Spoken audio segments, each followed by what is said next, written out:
هاليلويا هاليلويا. الناس ما تحبش الرقص، ما تحبش التنطيط في الاجتماع. ما عندهمش مانع ان هم يعملوا ايه؟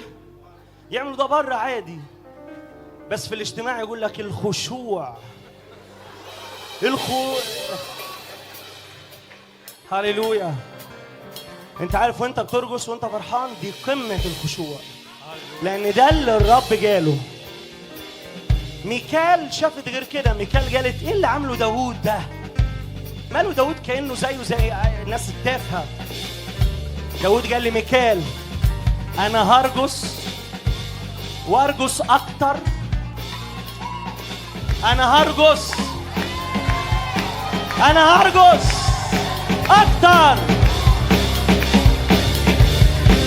الاسد الغالي القايم من بين الاموات عنا بحالي ويشد شعبه بالآية. الاسد الغالي القايم من بين الاموات عنا بحالي ويشد شعبه. وسط الصعاب عمود سحاب يظهر بقوة، شعبه يقوم لابت جبال ومفيش محال عنده، ده هو يهوه